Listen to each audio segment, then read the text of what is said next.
On behalf of Press Information Bureau, I welcome you all to this press conference on 14th Finance Commission report.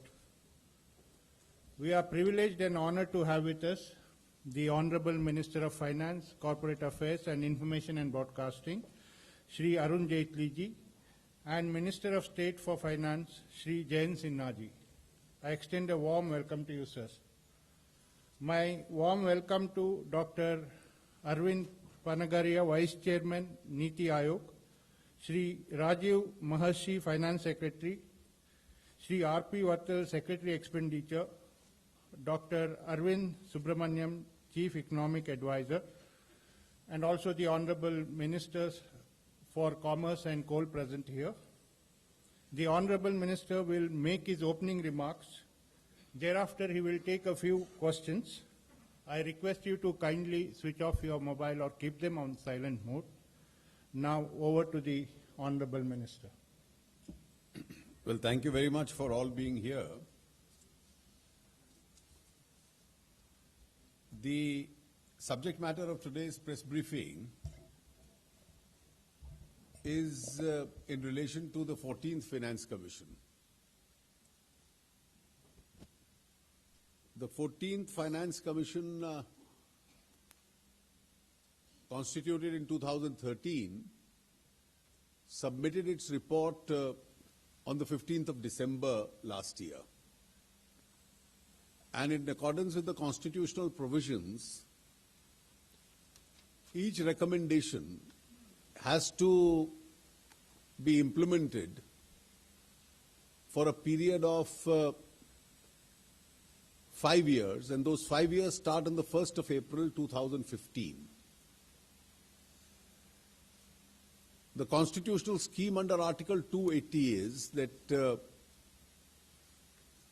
all revenues which are collected by the centre,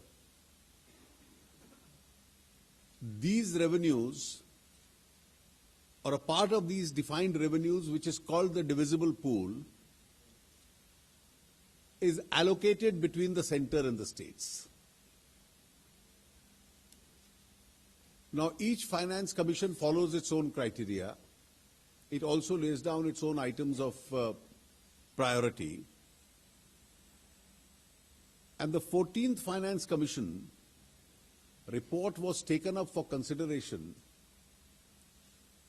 by the Cabinet day before yesterday, on Sunday evening, and an action taken report on basis of that, accepting what the Finance Commission has said, has been placed before both houses of Parliament today. So it's now a public document, and when the budgets of the Union government and the state governments now are prepared, they'll all have to take into consideration the revenue stream which is available to them on basis of the recommendations of the 14th Finance Commission. As far as the present government is concerned, it's a principal issue by the Prime Minister during the election campaign also,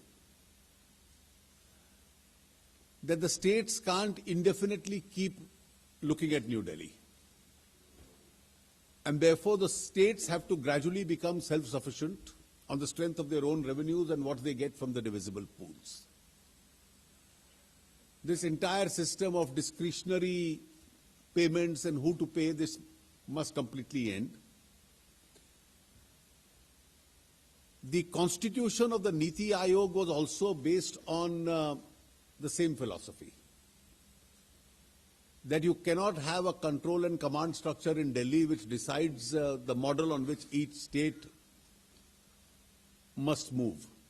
That one size will fit all is not necessary, and therefore the states will have to have their flexibility in deciding what suits them the best.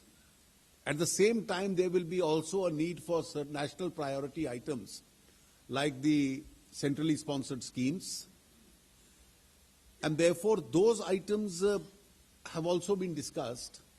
Now, a large number of specific decisions, if you are going to ask me today to comment on that, I will not be able to do that. because some numbers are going to be a part of the budget numbers itself. And therefore, you will have to wait for another 4 days before you are told of those numbers. So I'll concentrate only on the principles involved. Normally, previous finance commissions had increased the allocation of the states, at times by 1% or 1.5% to 2%. That was the marginal increases which had been given. The 14th Finance Commission, from amongst the divisible pools, has increased it substantially, and that from 32%, which was the 13th Finance Commission's recommendation, the share of the states in the divisible pool is 42%. Never earlier has a 10% hike by one Finance Commission been given in the devolution as far as the states are concerned. In fact, the states themselves had pleaded their case before the Finance Commission, which the Finance Commission has noted, and you will find it as a part of the press statement, and I'm just quoting from what the Finance Commission says. Another dominant view has been that a majority of resources should flow in terms of tax devolution. An overwhelming majority of the states have suggested reducing the number of centrally sponsored schemes as well as the outlays on them. And therefore, the state said that you can transfer that amount to us, whether we follow or fund those schemes, or alternatively, we have our own schemes, is for us to decide. Now, that pattern, it substantially itself has changed. So the Finance Commission, in its recommendation, has put aside 42% of the divisible pool aside, and then adopted the criteria of population, development, various norms that you will find in the document, and then decided as to which state gets how many percent of that 42%. So the Finance Commission has given the percentages. Along with the press statement, we are enclosing here, based on that criteria, the percentages. That percentages can translate into numbers only in the budget document, because how much is the divisible pool, only the budget can tell you. The Finance Commission won't be able to tell you. The Finance Commission can theoretically tell you only the percentages. In addition to this, the Finance Commission also has distributed the service tax to all states except J&K. J&K is kept out because there is no service tax in J&K. Thereafter, there is an allocation which is also made for the functioning of the panchayats and the municipal corporations. Now, as far as this is concerned, here the numbers are available. These are declared numbers. So for the 5-year period, I'll just read out, the Finance Commission has recommended out of a total grant of 2,87,436 for a 5-year period on this ground. Of this grant recommended, the panchayats will get 2,292,000 and the municipalities will get 87,143 crores. So that amount also is allocated. Now, between the different bodies and the states, the percentages also, the amounts in this case have been quantified. So those amounts would be available. The Finance Commission had some element of flexibility with regard to disaster management, because it would also be linked to the GST, because the GST next year would change materially the situation. And therefore, some element of flexibility was there as far as that recommendation is concerned. We continue with the existing pattern with the option to switch over to the other suggested method when the GST itself is implemented. Now, post-devolution, there are still some states which are going to be revenue deficit. And you can't allow revenue deficit states, because all people, irrespective of the state they live in, are entitled to their share of the national resources. So the next main grant is that they've been able to identify 11 revenue deficit states. The 11 revenue deficit states are Andhra Pradesh after the division, Assam, Jammu Kashmir, Himachal Pradesh, Kerala, Manipur, Meghalaya, Mizoram, Nagaland, Tripura and West Bengal. So Andhra Pradesh, Assam, Kerala and West Bengal amongst the bigger states, Himachal Pradesh, then Jammu Kashmir and some of the northeast states. These are revenue deficit states. So the Finance Commission has calculated on a tapering basis the revenue deficit over the next 5 years, starting with the first year from 1st April. So over and above 42% and the municipality panchayat grant, an additional amount has been allocated to these states as far as the revenue deficits states are concerned. Now, the local government's disaster management, post-devolution revenues to the deficit states, this itself constitutes about, over the next 5 years, this constitutes about 5,37,354 crores.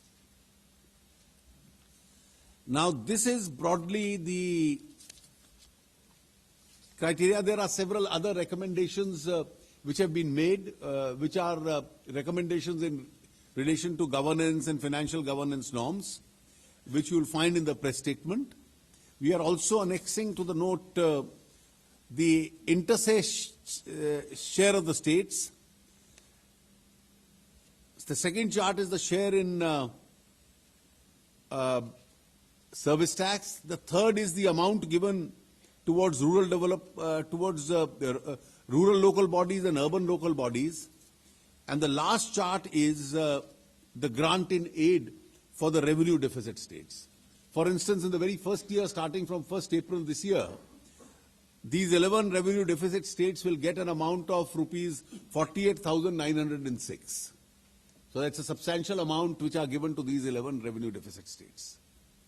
Now, the government has accepted these recommendations, and with effect from 1st April, the financial management for the next 5 years will be on the basis of these recommendations.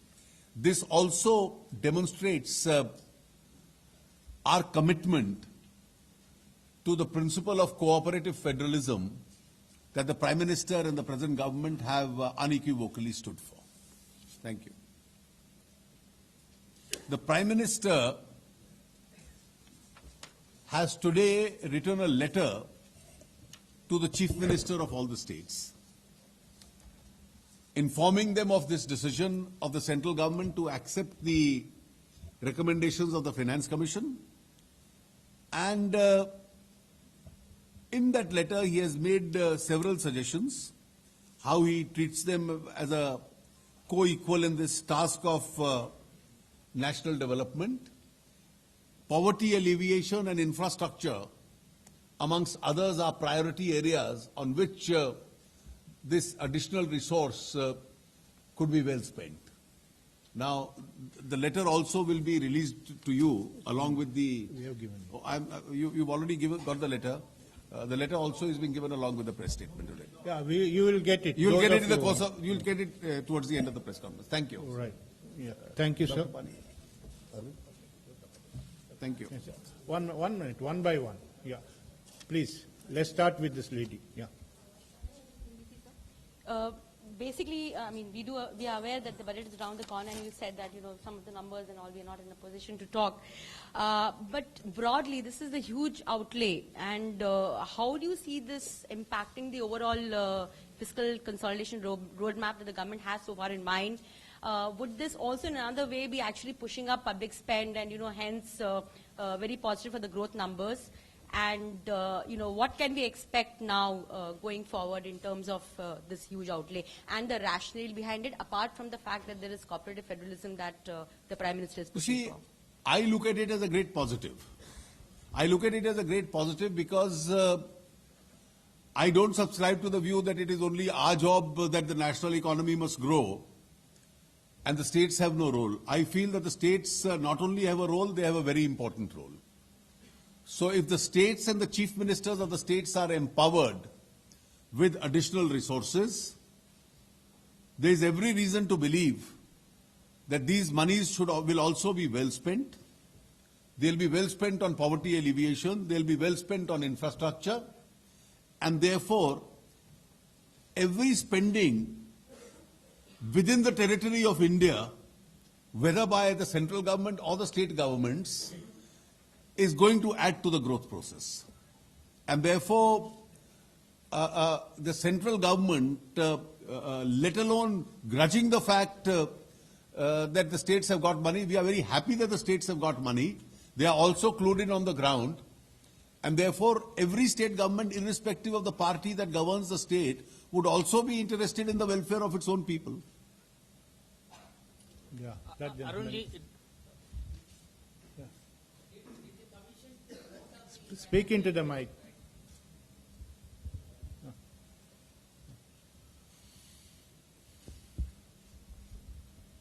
did the commission took note of the financial implications after the division of Andhra Pradesh, particularly, the new state capital and the other aspects, so many? You see, the commission has substantially taken note of it because it's a well-known fact that after the division, Andhra Pradesh will be revenue deficit and the state of Telangana will not be revenue deficit, so they've taken note of it. I can't get into the actual figures of devolution today. There are some areas of the where the Finance Commission overlaps with what the states have been asking for, particularly the state of Andhra Pradesh. And there are some areas in the reorganization bill which are in addition to what the Finance Commission states. And therefore, as far as the government is concerned, we are very positive about it. Yeah. Sir, Please. one question here, sir. Sir, since we're not talking about numbers particularly today, but you've broadly accepted the recommendations of the 14th Finance Commission. Does that mean that their recommendations on the fiscal roadmap that's been given, that's also accepted broadly? We're not talking about numbers particularly, but... Well, the fiscal roadmap, I think you wait for 96 hours, you'll get to know. Yeah. Yeah. Please ask. Sir, does the higher devolution to states result in higher fiscal deficit for the central government? My answer is the same. Yeah. Please give it. Was set up by the UPA government. It worked 14 months, not 14 actually, 17 months under that government. So by the time you came, so Niti Aayog came, the Planning Commission went off, and they, as you said, they were giving 1 to 2%, you see, hike in the state allocations. So to what extent you manipulated or you engineered the functioning of this UPA setup, what's called your Finance Commission? We neither engineered nor manipulated. No, but you have done something. So, no, Mr. Jaitley, this is a very important question because they couldn't have just given on their own all that you have got. Well, I think Finance Commission is a constitutional body. It's created under the Constitution. But they must have taken your... Yeah. Yeah. Hema?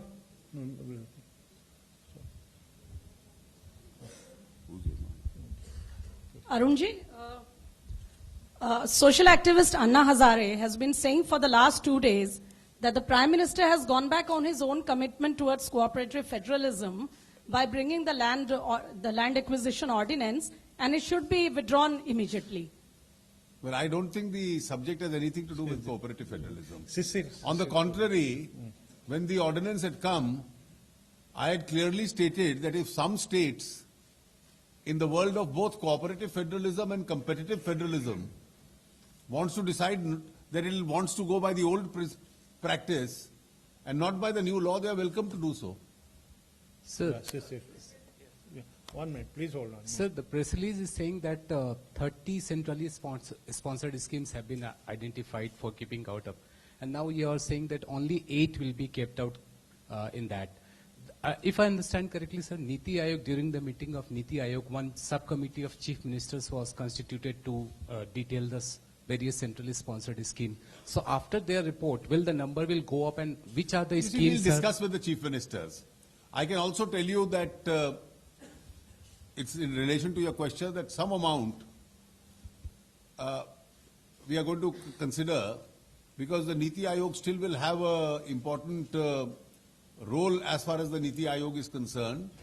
As far as these schemes are concerned, we are trying to make sure that whichever are the flagship anti-poverty programs should all continue. There are only very few which get transferred to the states. Yeah, please. Sir, I wanted to ask, if you're accepting the recommendations of the Commission, then from 1st of April, how will the transfers to states on account of plan allocation happen? Will it be in a lump sum along with the devolution, or will it be scheme-wise like it happens right now? Mr. Warden. Yeah. And the second question, sir, is it going up from 32% to 42% or 39.5% to 42%? 13th Finance Commission report. See, that Finance Minister has already answered that it's an increase from 32% to 42%. So there is no 39.5% is counting grants. This 32, the comparison is, number we can't give you, but it will be in the range of maybe, you got the exact numbers on your annexures. You see, the exact numbers. You will have to then compare 42 plus grants. Yeah. So whatever you say 39, I haven't said 39, but earlier it was 32 plus grants, now it will be 42 plus grants. So 42 plus grants would be something like that. We can't exact numbers are given in the annexures. Yeah. Percentage we haven't calculated. Yeah. Lakshman. The second question is that devolution has nothing to do with planned transfers. So planned transfers are schematic. The press note says that majority of the, and FM has also said that the majority of the schemes are continuing. The transfers will take place as they should take place for planned transfers earlier, which is schematically. Sir वित्त आयोग ने एक सिफारिश ये भी की है कि जीएसटी लागू होने के बाद 5 साल तक मुआवजा दिया जाए, पहले 3 साल में 100% दिया जाए, फिर 75%, फिर 50%. उसको लेकर कितना आप सहमत है, किस हद तक मानने को तैयार है? वो तो जो हमारी एम्पावर्ड कमेटी के साथ आम राय बनी थी, कंसेंसस हुआ था, उसी का हिस्सा है, और इसलिए जो कानून हमने इंट्रोड्यूस किया है उसका हिस्सा है. तो जहां तक we stand by it. The last two questions. Somebody Yeah. Please. So whether the finance has raised the issues or concern of the 3 dead states like Punjab, Kerala and Bengal?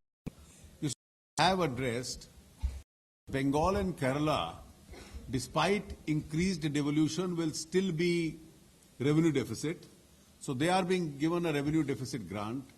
Punjab, with 32 becoming 42, will cease to be revenue deficit. But the problem of their old debt will remain.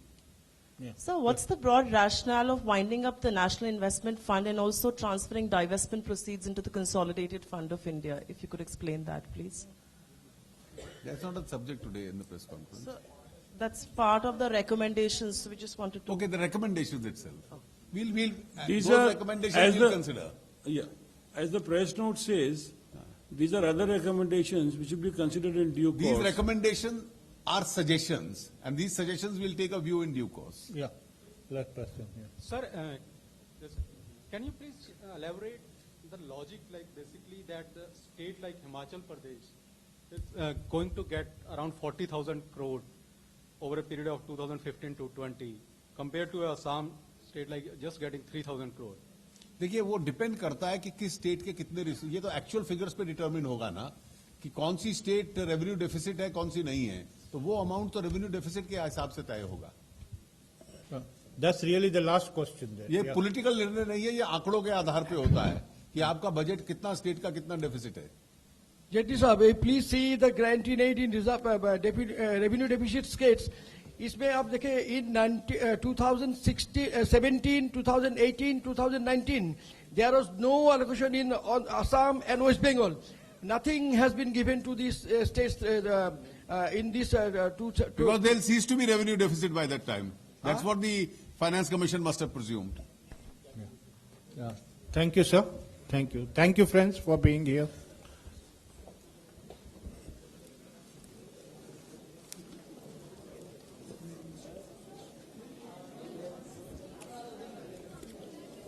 चाय है क्या?